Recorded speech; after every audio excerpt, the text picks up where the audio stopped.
3. 마음이 곧 스승이요 가까운 하나님. 마음은 누구냐? 내 주인입니다. 내 선생입니다.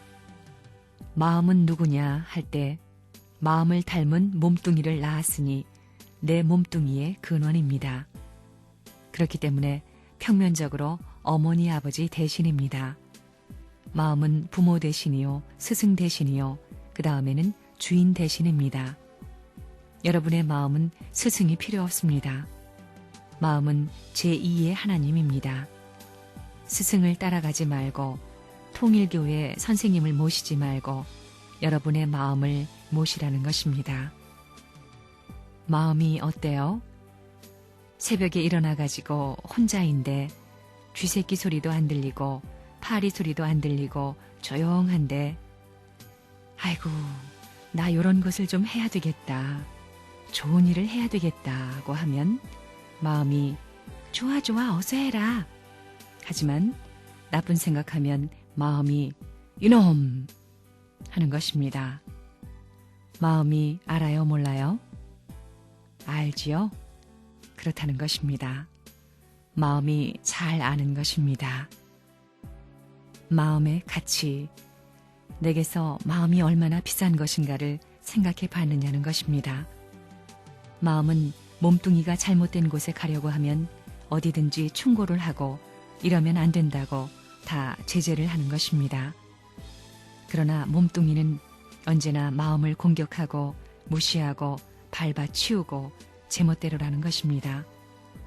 핍박을 당하면서라도 죽을 때까지 나에게 있어서의 전우와 같이 스승과 같이 주체적 사명을 감당하기에 희생을 치러 나가는 것이 우리의 몸에 달려있는 마음이라는 것을 생각해 봤느냐 하는 것입니다. 인간의 주인은 바로 자신의 양심입니다.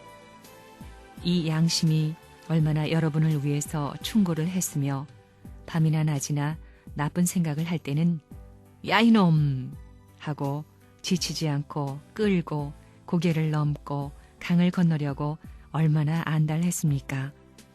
이처럼 마음은 참된 주인의 모습을 지니고 나를 보호하려는데도 배반한 몸뚱이, 하나밖에 없는 우주로부터 귀한 스승으로 점지하여 받은 선생님인데도 불구하고 이 선생님을 여지없이 천대한 이 몸뚱이, 또 내 본연의 사랑의 마음을 이어줄 수 있게 한 부모 대신 보내준 양심을 여지없이 유린한 이 몸뚱이, 이렇게 마음의 원수가 된 이 몸뚱이를 여러분은 사랑합니까?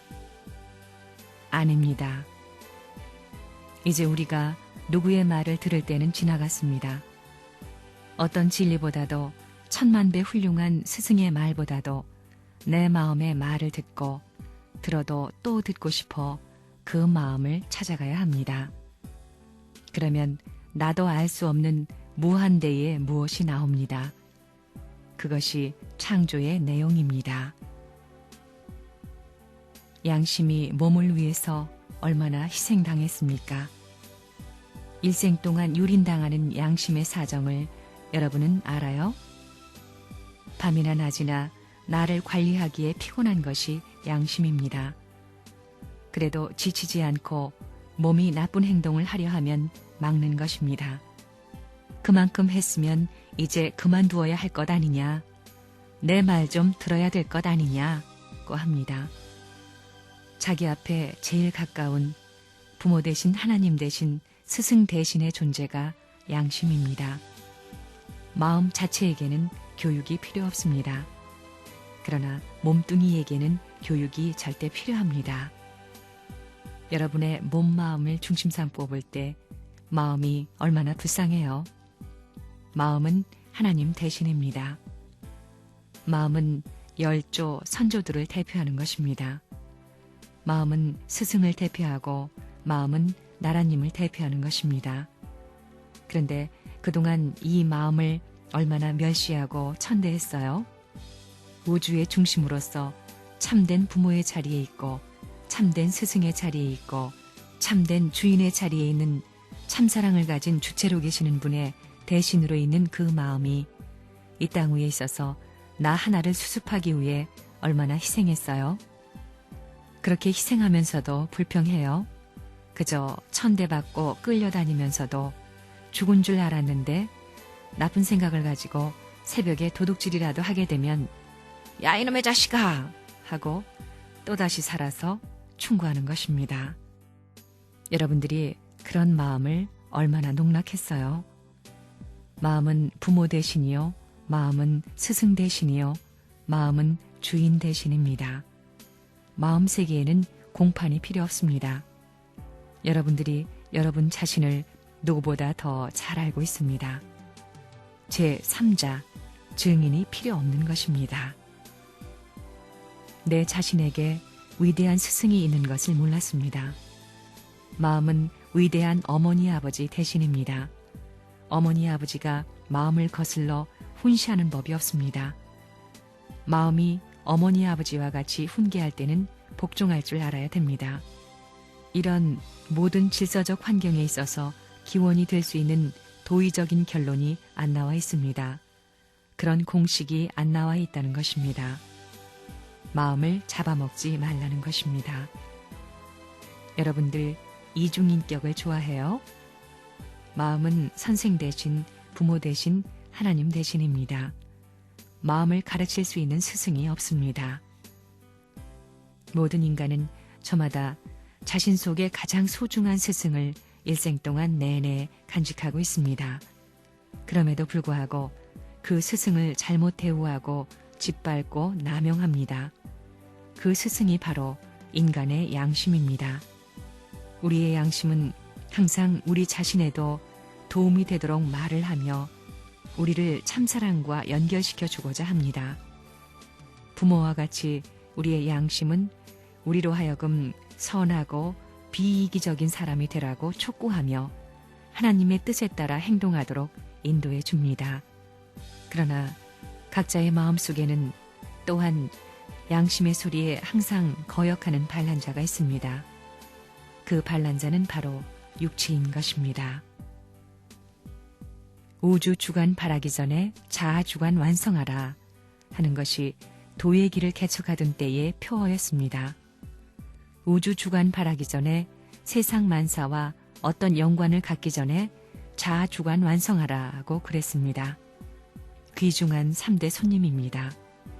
주인이 될 수 있고 스승이 될 수 있고 부모가 될 수 있는 이 분을 내 몸이 천년만년 모시고도 부족하다 하는 자기 자신을 발견할 때에 비로소 여기에 천운이 임하는 것입니다.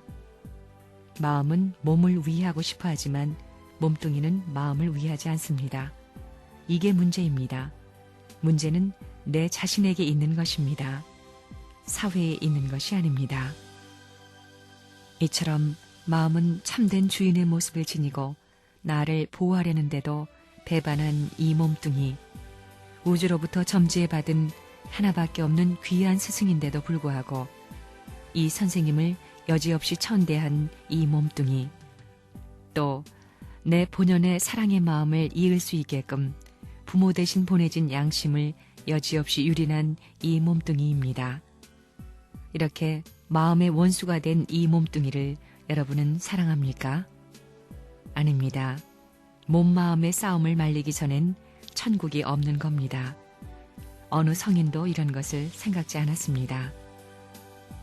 음과 양, 성상과 형상이라는 플러스 마이너스는 상대적이지 상충적일 수 없습니다. 그러나 오늘날 타락한 인간에게는 마음의 소리도 있고 몸의 소리도 있습니다. 마음과 몸이 하나 되어 있지 않습니다. 하나님을 닮아서 태어나야 할 남자 여자의 마음과 몸이 어떻게 되어서 갈라졌느냐 이겁니다. 이것이 문제입니다. 하나님은 절대적인 분이기 때문에 우리 인간에서의 표준상인 몸과 마음이 절대적으로 하나 되어가지고 하나님의 전체 세계에 동화될 수 있고 하나의 중심적인 역할을 해야 할 것인데도 불구하고 우리의 몸과 마음이 어떻게 갈라졌느냐 이겁니다.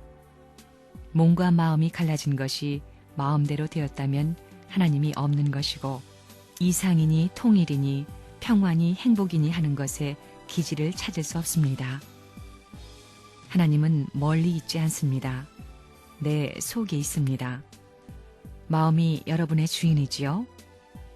밤에 그저 나쁜 짓 하려 해도 나타나가지고 가지 말라고 하고 언제든지 나타나 주인 노릇하고 어디에서든지 어머니같이 스승같이 가르쳐주는 것입니다. 그렇기 때문에 이놈의 몸뚱이가 원수입니다. 하나님은 누구를 닮았다고요? 남자, 여자, 우리 닮았습니다. 여러분 마음이 보이지 않지요?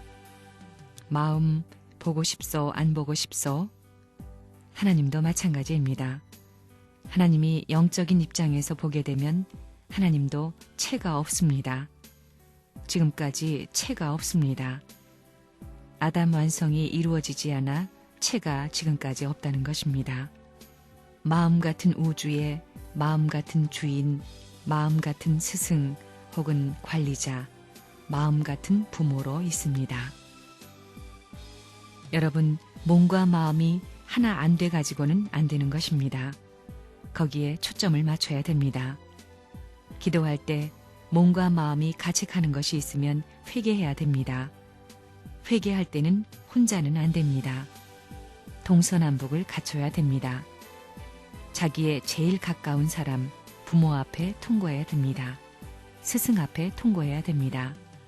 그 다음 자기 아들, 딸한테, 자기 제자한테 통고해야 됩니다. 나에게 이런 일이 있는데 용서받을까? 이래서 합심해서 후원할 수 있는 이런 길을 가야 됩니다. 그거 무슨 말인지 알겠어요? 몸과 마음이 언제 통일될 수 있느냐? 그거 생각 안 했지요? 이거 심각한 문제입니다. 일생 동안 몸과 마음이 싸움을 하는데 이 싸움을 말릴 자가 누구냐? 이게 문제입니다. 우리 어머니 아버지도 못 말립니다. 임금도 못 말리고 스승도 못 말립니다. 성인도 못 말립니다. 이 몸과 마음의 싸움을 말릴 수 있는 주인이 어디 있느뇨? 심각히 찾아봤어요. 그것이 참사랑이라는 겁니다. 마음은 여러분의 파수꾼이 되어가지고 밤이나 낮이나 여러분을 지켜주고 여러분을 쉬지 못하게 자꾸 선한 일을 해라, 선한 일을 해라 하는 것입니다. 그러니 얼마나 필요하겠어요. 난 그날부터 의식을 생각할 수 있고 사회 환경에 있어서 모든 제도를 분석할 수 있는 지능적 기원이 생기는 그날부터 일생을 따라다니면서 자기 스승도 못 따라가고 어머니 아버지도 못 따라주지만 난 그날부터 죽을 때까지 영원히 양심은 나에 대해서 명령한다는 것입니다. 하나님 닮아라, 성인 닮아라, 애국자 닮아라, 효자 닮아라. 그와 마찬가지로 닮기를 바라는 것인데 몸뚱이 너는 나를 닮아라 한다는 것입니다. 여러분의 몸과 마음의 통일도 참사랑이 아니면 안 됩니다. 그렇기 때문에 마음은 몸을 위해서 희생하면서 또 잊어버리고 또 잊어버리고 또 잊어버리는 것입니다. 마음은 하나님을 대신한 입장이기 때문에 여러분의 스승 중에 스승이 마음입니다. 그 마음은 하나님이 당신을 대신해서 파송해준 내 중심입니다. 종적인 나입니다.